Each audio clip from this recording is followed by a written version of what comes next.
One. Yeah, here we go. We're ready to go. And this is the FPL podcast whose stock is rising higher than GameStop. This is the Fantasy Faithful. I'm your host, Steve McGovern, and I'm joined by my colleague, Harry Diamond Cutter Diamond. How are you keeping, mate? I'm loving the location there, the kitchen. It's just at the time we're recording now, it's lunchtime, so I hope no one wants to come in and get a cuppa or anything like that. You're hogging the wares. Yeah, a little change of scenery today, but they'll have to be patient if they need anything. More important matters to get through, haven't we? Yeah, absolutely, mate. But before we get to them, I actually want to bring up something, right? Which is, I think there might be a Fantasy Faithful curse. Now, not with our picks or anything like that. I actually think some of our picks have been pretty good this season. I've been pretty proud of them. We've had some decent ones, and which you'd hope so, being an FPL podcast. However, if you look at our FPL like kind of banner thingy, the players on there have not done very well this season. I'll just show the people at home now, right? There you go. If you see the players on it, we've got Christian Pulisic, Trent Alexander-Arnold, John Lundstrom, Alan Saint-Maximin, and Adama Traore. None of them have exactly excelled this season. We put them all in that design just kind of based on what they did last season. They were really good FPL assets at different times, and this season I don't think you would say any of them have done particularly well, would you? No, I think we might need a little refresh on that with some new players in this. So some of the stars of this season need a chance to shine. Yeah, that's it. And I also did I did a piece before the season started, which was on 5 FPL players we expect to absolutely explode this season. And the top of the list was, of course, Christian Pulisic again, and he has been injured for most of the season. Hasn't really done anything. My prediction was 15 goals and a hatful of assists. I don't think he's going to make that before the end of the season. Second was Anthony Martial. How many league goals does he have? 2? Yeah, I think something like that. Yeah, I said he was going to get 20 league goals. Phil Foden's actually done pretty well. He's done all right, but he just needs more minutes. Kieran Tierney has again done all right when he's on the pitch, but hasn't been on the pitch all that much. And then Harvey Barnes. So maybe that piece is not cursed too much or too badly, because Harvey Barnes has done quite well this season. But maybe we are a little bit cursed with those picks. But look, like I said, we've done all right this season.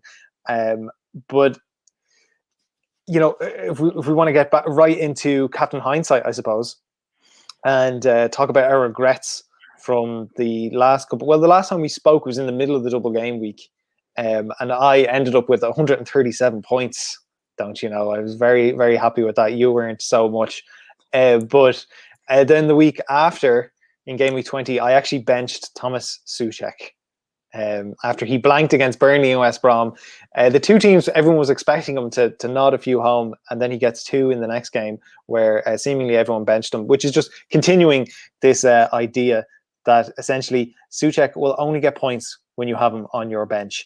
And then in game week 21, which is ongoing as we speak, I benched Rob Holding, who got 8 points after the 0-0 draw against Man United. I should have known. I blame myself, because Man United have only scored 1 goal against the Big Six this season. They're pretty much all ending in 0-0 draws. And so that's 23 points that I left on the bench, unfortunately. What about you? Any regrets? I think you got a few. Yeah, I don't really know where to start. I've got plenty. I ended up game week 20 with just 28 points, which is pretty abysmal, really. I think John Stones and Jared Bowen were the only players who returned anything. Everyone else is team full of 1s and 2s. Bruno Fernandez captain, Mo Salah blanked, Son blanked, Kane obviously went off injured. Not ideal. This game week so far is also not really going any better. I've actually wildcarded for game week 21.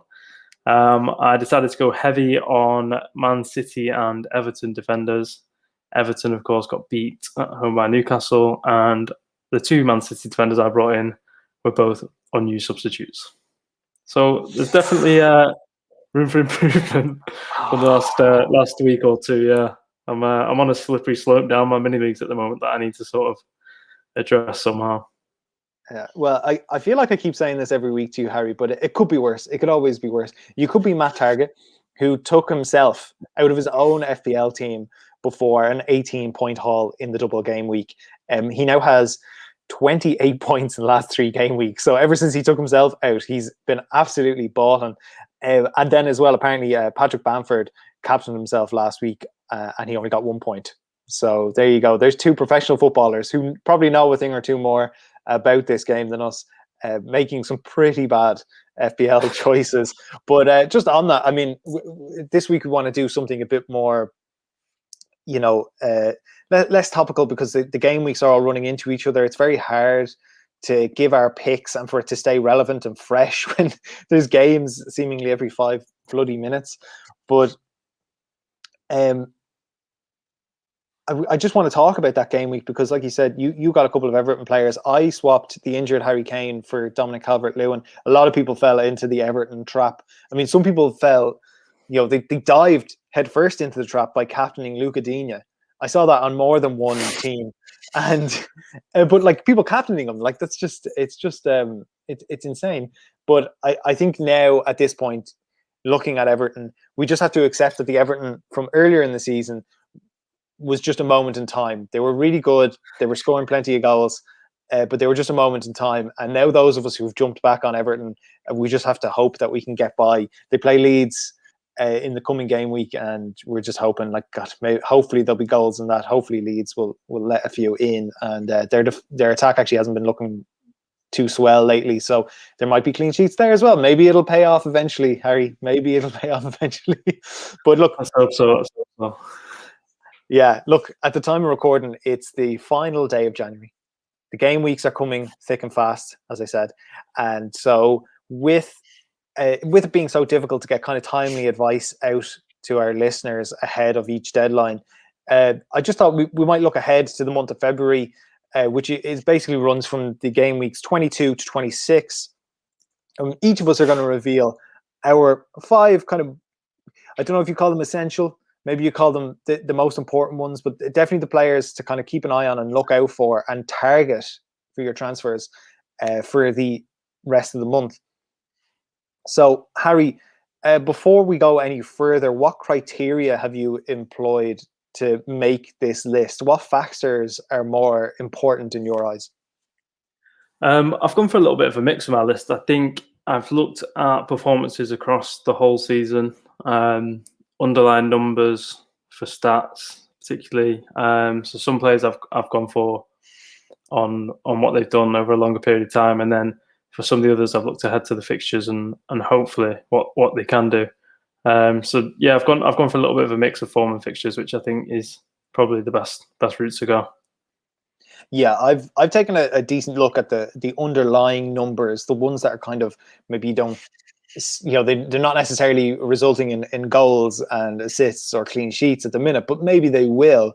But I've also factored in the fixture list. However, it kind of feels like at this season, form is trumping fixtures a lot more than in usual seasons. Usually it's a bit of a mix. I mean, look at Everton.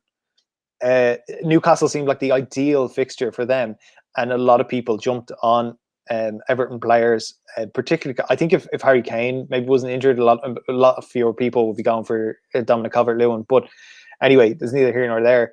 That was a fixture that looked like a banker for them, and they got absolutely outplayed by one of the worst teams in the division. So you really can't depend on fixtures, I think, or ease of fixtures this season. It just doesn't work that way. And I think if you were going by the form guide, you wouldn't touch Everton. So I've tried to factor all these things in. I'm trying to avoid recency bias. So, X player scored an amazing goal last weekend, so we should get on him. Like, we'll try to take a more holistic approach. So with that, Harry, I want to ask you, who is the first player on your list, and why is it Jesse Lingard? It's not Jesse Lingard, I'm afraid. I did consider him, but I thought a little bit more common sense. The first player on my list I've gone for is Jack Grealish, who I think could arguably be the must-have asset in terms of price and reliability. I think there's been quite a lot of hype regarding Grealish over the last few years, but I think this year he's gone from he's not just Aston Villa's main man. I don't think anymore. I think he's genuinely one of the best players in the league. Like the stats he's been putting together. He's only 7.7 million. He ranks 5th overall for total points. But yeah, it's the underlying stats that really tell the story. So he's currently 3rd for assists and assists per 90, while he's top of the Premier League for expected assists, key passes, and both shot and goal creating actions. I think Villa have shown this season they've obviously improved massively from just avoiding relegation, and that they're willing to go and attack any team. I don't think they have any fear of who they're playing. They've also got 3 home games in their next 5, whilst their 2 away fixtures are against the Brighton team that haven't won at home all season, and a Leeds team with the 3rd worst defensive record and who are always susceptible to conceding chances. So Grealish is my first player to must have. Yeah, I think that's a great show. Jack Grealish has been in my team for the majority of the season, and like you said, you look at those fixtures. The next 5, Arsenal are the only one of the big 6, and there's a lot of debate as to whether Arsenal should be considered in the big 6. But they do play Leicester as well. But I mean, like it's not like they're not like a load of gimmies in terms of fixtures. But like you said, Aston Villa are very good, and I give them a fighting chance against any team in this league. And he just looks sensational. Like he passes the eye test on every level. And he just got an assist last night in the match against Southampton. So he is definitely a player who's on form, and I think he has many routes to points as well. You just wish he would take bloody penalties to stop turning them down, Jack. He's not as greedy as you would hope he is. But for my first pick, I've also gone for a midfielder, and this could potentially be a recency bias pick, but I'm going for Ilkay Gonda, who is 5.6 million at the minute.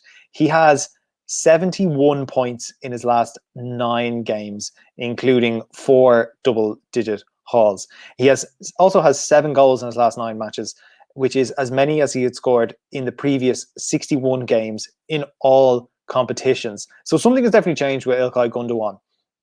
He used to be a bit of a dog's body. He would be more of a holding player, while the likes of David Silva and you're right. I lost you for a moment. Yeah, I lost you. It was just a circle there. You're back. You're all good.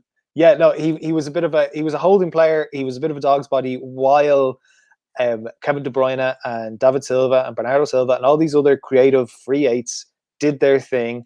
But now he is kind of the main guy, especially with Kevin De Bruyne out. He's definitely got more of a role in the attack.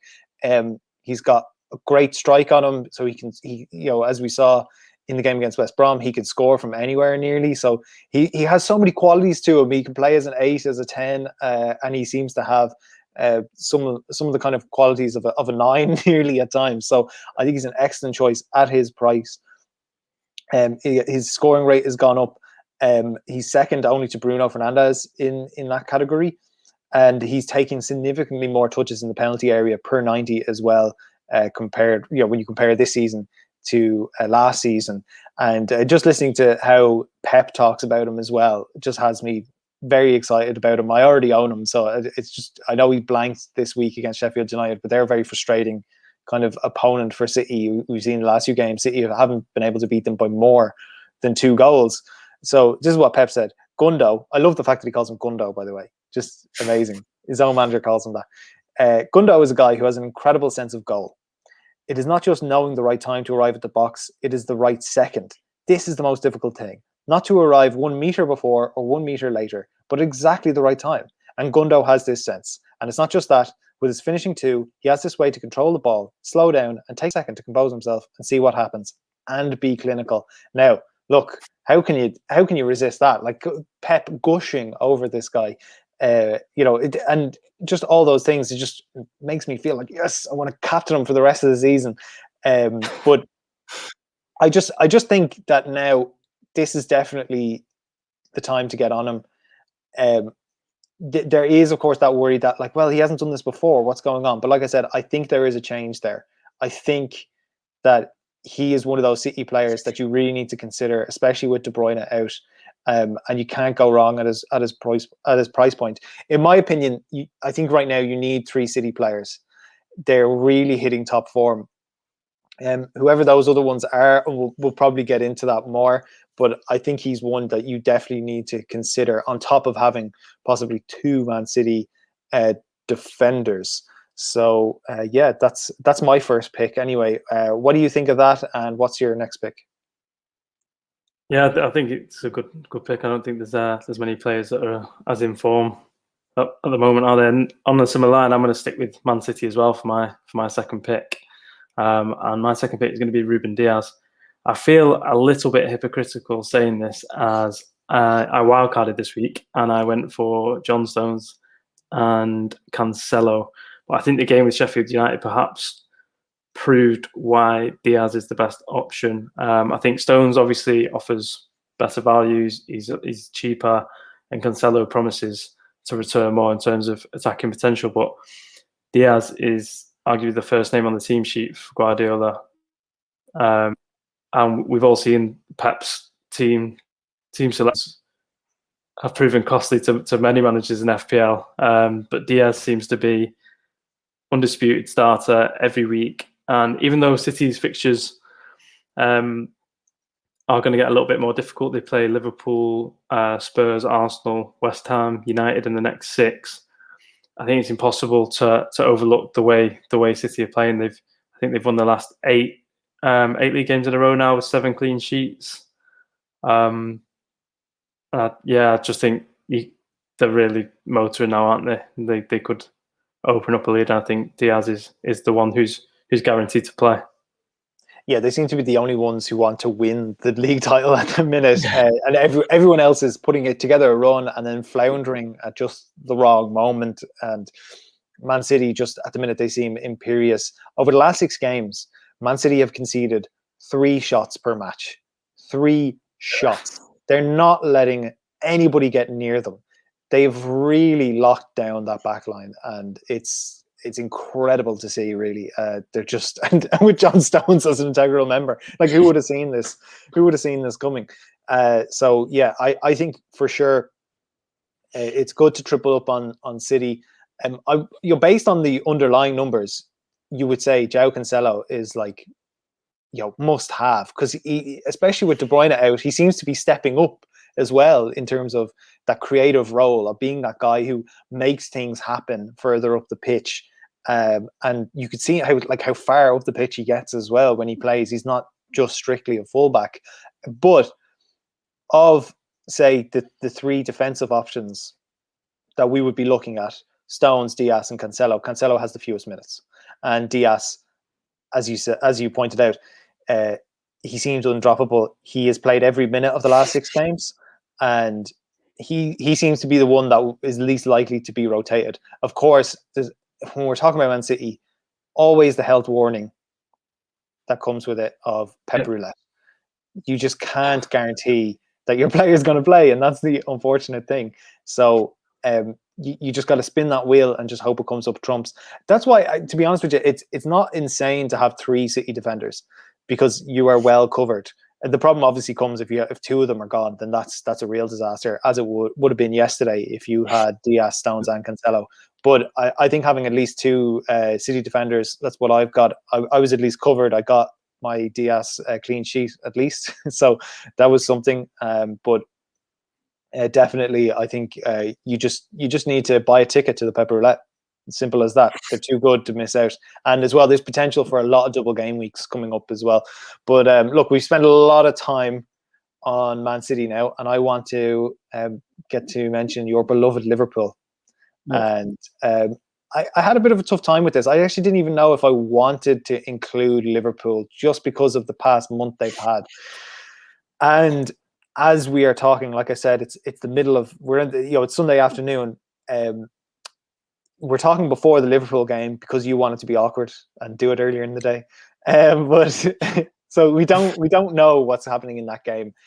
So we can only talk about what's happened up to now. like I said, they went a whole month without scoring. Came back against Spurs, 1-3-1, looked pretty impressive. They looked back to themselves. So but it's hard to look at the underlying numbers for that past month. I think you actually kind of have to ignore them because it was just so bad for Liverpool, and it was such a weird funk. I think they just had a bad run, and I think now you will see them getting back doing what they do. So if we just look at game week 20 in isolation and how Liverpool did against Spurs, I think there were two players that stood out, but I think the one I'm going to look at is Sadio Mane. So if we just highlight his numbers from that game, in which he got a goal and assist, he had 7 shots, 4 shots on target, 1.89 xG, and 0.87 expected assists. He topped the game week, not just the game week in all of those categories. So that just popped up for me, and I was like, wow, like that's amazing. And he was struggling recently. So for him to, yeah, you were gone there for a second, but you're back now. He was struggling recently, but now he came back with a bang.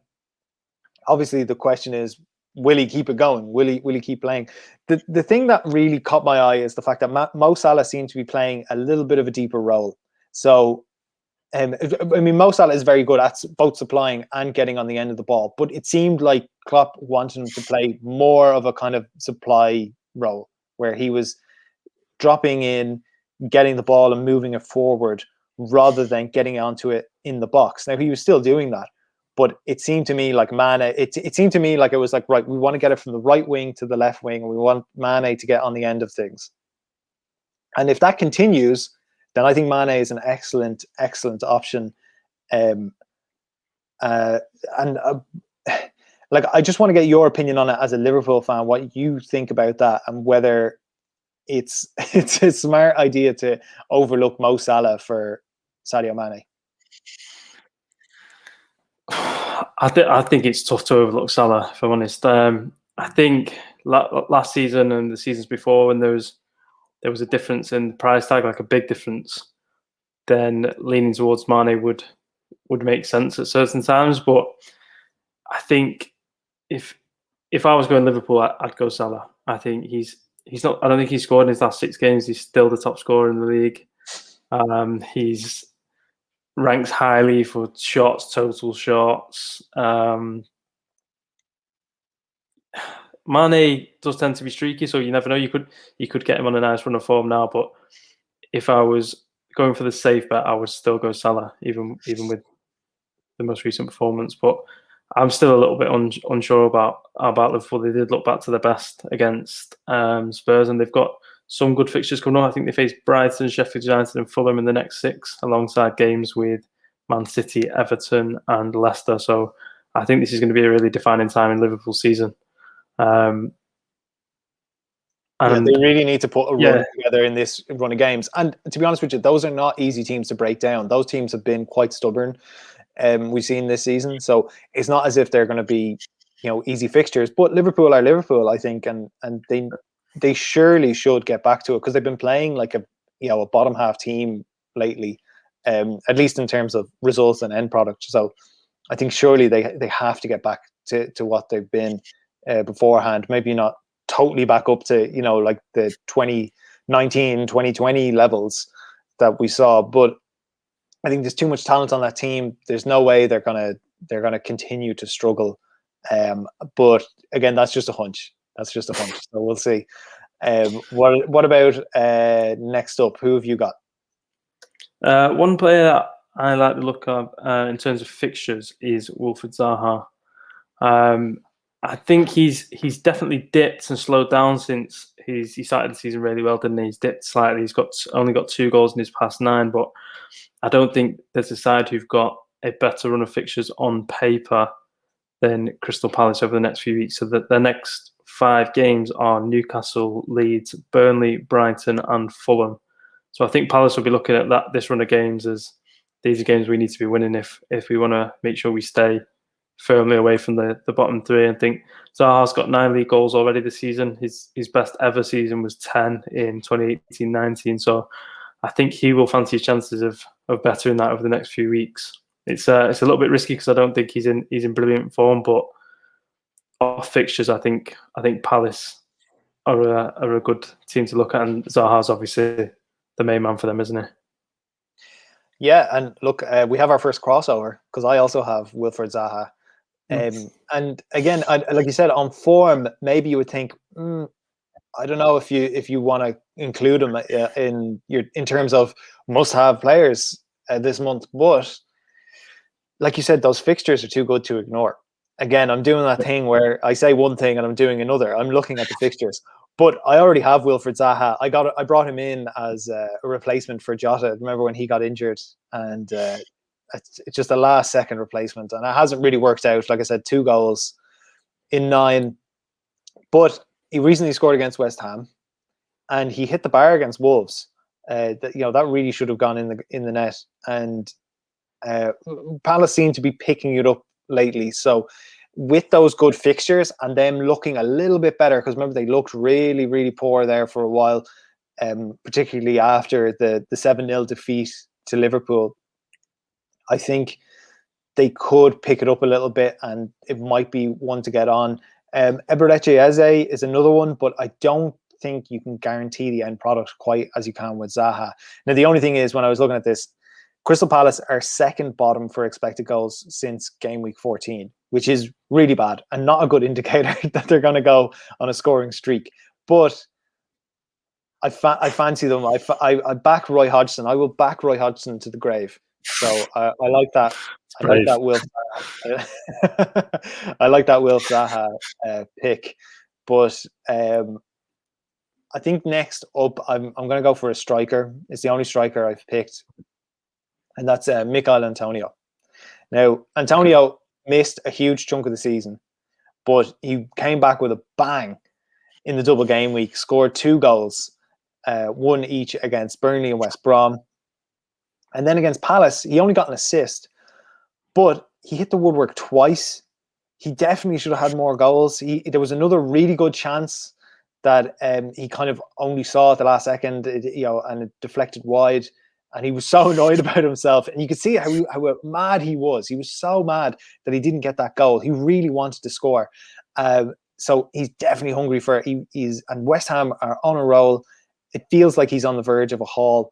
And I think, again, we haven't been able to watch West Ham Liverpool, but I think West Ham will put up to them, and I fancy them to put it up to any team.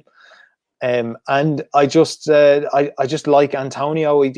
I had him towards the end of last season. He came off trumps, and his stats recently, since coming back, have been pretty good. I mean, only 2 players have had more shots than him in the last 4 game weeks. And he also has the second most expected goals. Only Cavani can beat him for that. So yeah, I just think West Ham are a team you really need to be considering at the minute. There's Antonio, Thomas Souček, obviously. And by the way, only one midfielder has had more goals since Souček's debut last season, and that's Bruno Fernandez. So there are definitely really good value options all over the place, not just those 2 players, but also in defence with Soufal and Cresswell. I think is another good option. So West Ham, you need to get on them. Yeah, I agree that they're fine at the moment, aren't they? Is it six wins in all competitions since the turn of the new year? Hopefully that run will come to an end this afternoon, but we'll wait and see on that one. But Antonio, I like Antonio as a player. I think it doesn't matter who he's playing against. He causes nightmares for them, doesn't he, with his just his range of attributes he's got, and he obviously returned to form with the double game week. So yeah, I think it's a good shout, Antonio. I like to look at West Ham. I think David Moyes is really getting the best of the. He's looked at the players he's got available to him, and he's put them into a system and a style that's really getting the best of them. Yeah, and they're definitely ones, like I said, based on form. They're a team to get on, surely. And who do you have next up, Harry? Who is your next most important player? This is one that I'm not saying with huge confidence, but given his performances so far this season, I'm going to go for Son Heung-min. I think Harry Kane's injury, we're not sure on the extent of that yet and how long he's going to be out for. which I think has increased the pressure on Son to deliver over the next few fixtures. I think he's obviously been brilliant this season, hasn't he? He's scored 12 goals, he's got 6 assists. Only Kane's been involved in more goals. I think there's a chance we might see him used in a centre forward role with Kane out. I think it's a bit unclear yet whether who will come in to the front three and replace Kane. He's obviously got Carlos Vinicius, who I think hasn't started a league game yet this season. He scored a few goals in the cups. There's Gareth Bale, who's started one league game.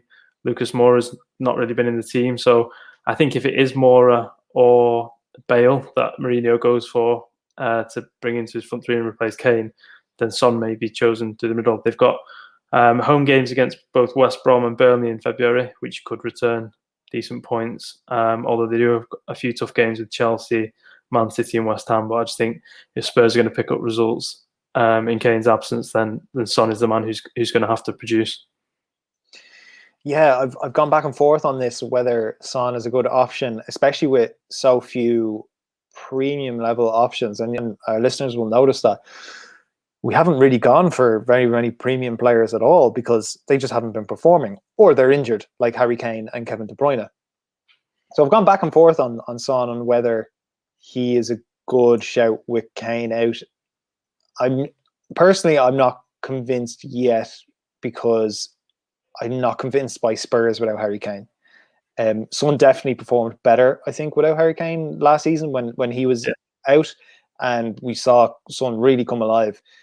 But I'm just not convinced yet. I think there is a problem with Spurs' kind of attack at the minute, and with Kane, that was fine when you have Kane and Son together, and they can pull like really great individual stuff out of the hat. But yeah, I'm not convinced really at all. But look, we'll rattle through our last few choices. I really want to include Bukayo Saka because he's a player I like. He has 4 goals and 3 assists in his last 7 games, but the fixtures just aren't appealing at all. So I don't want to back Arsenal with fixtures like that. They're a team who I don't know. They're on good form and they've gotten some good results lately, but I'm just not going to back them. But I've got 2 defenders to end it, and one of them is Matt Targett, the man I mentioned earlier, the Premier League player with surely the most T's in his name. But he's had 2 assists in the last 3 games, and I think that is just a random bump that he's gotten. I don't think he's going to continue getting assists for the rest of the season. But he has helped Villa keep 11 clean sheets this season, and he's played all but 16 minutes. So he is nailed on. He's going to start every single game as long as he is fit. Villa also have some games in hand, so there will be double game weeks there. But that also means that the team is probably going to be pretty tired at some point. And their next 5 fixtures are West Ham, Arsenal, Brighton, Leicester, Leeds. So not incredible, but Aston Villa are very good. I think they're a very good team this season, and I would back them to put up against any team. Emi Martinez is the pick of the season in goals, and they're Aston Villa are allowing fewer chances and lesser quality chances than they were last season, and they've also got Emi Martinez in goal. So that defense is just so much better. So I think if you're going to go for a Villa defender, you go for Matt Targett. I don't know if I'm going to get him myself because I've already got double Villa in Martinez and Grealish. So I don't know if I want to do that triple up just yet. So yeah, Matt Targett for me. Who's next for you, Harry? I really like Harvey Barnes. I think Leicester just continue to pick up results, don't they? I think they might have the odd setback, but they're amongst the most consistent. And I think, just as I've said that, Harvey Barnes has just scored against Leeds. I think he's literally just scored. Wow. So if that is true, and he has just scored, we'll double check it. He's returned in 4 games in a row and 6 of his last 7. I think he's a really good young player who's just getting better, and he's playing in a Leicester side that I think are going to keep picking up results. So yeah, Harvey Barnes for me. I brought him in my wild card, and I think he's a really good player, and he's already paying off. Yeah, so I just seen it there. 13 Harvey Barnes, set up by James Maddison as well, who I think is another good option. But yeah, that's crazy. So there you go. Yeah, Harvey Barnes, I really like that pick. He's somebody that I actually have been wanting to get in, but these stupid injuries keep getting in the way. So yeah, he's, you know what, he's next on my list. I have to find a way to get him in. And I should do easily because I've actually got 10 million in the bank. That's how I've had to sell so many premium players lately. I've got 10 million in the bank. It's stupid. It's stupid. I really need to spend it. But anyway, right, we'll go through the last two really quickly. This one again, maybe not the world of confidence in saying this, but you know, I'm going to ask you, Harry, actually, which defender do you reckon has the most key passes of the last 5 game weeks? I would go for Concello, but we've already touched on him, so I'm presuming it's not going to be Concello.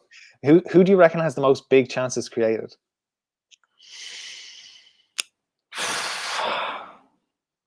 Luka Dean?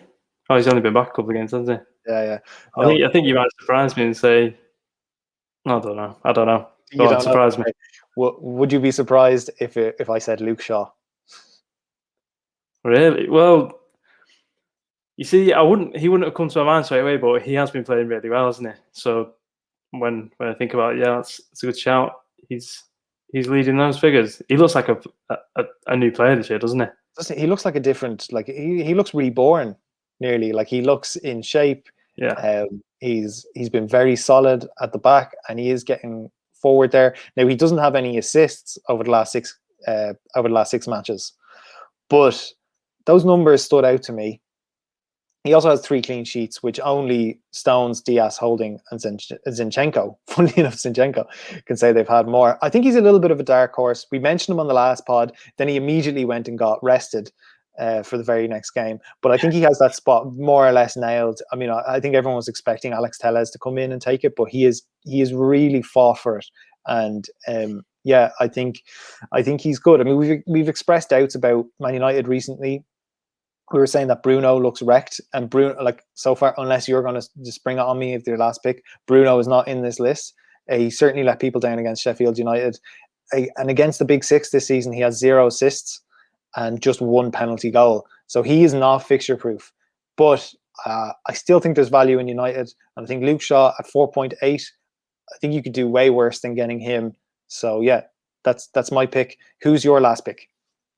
We've actually already touched on him, but I've got Mohamed Salah down, which seems a little bit crazy considering he's not scored in 6 games. But I think there's so many premium players at the moment who are both injured. De Bruyne's out, Vardy's out, Kane's out. I think if you're going to go premium, then you probably need Mo Salah. He's as I said before, he's still the leading scorer in the league. He ranks highly in shots, in expected goals. He's central to Liverpool's attacking play most of the time, and I just think with a lack of other premium options, if you don't have Salah, I think it might come back to haunt you.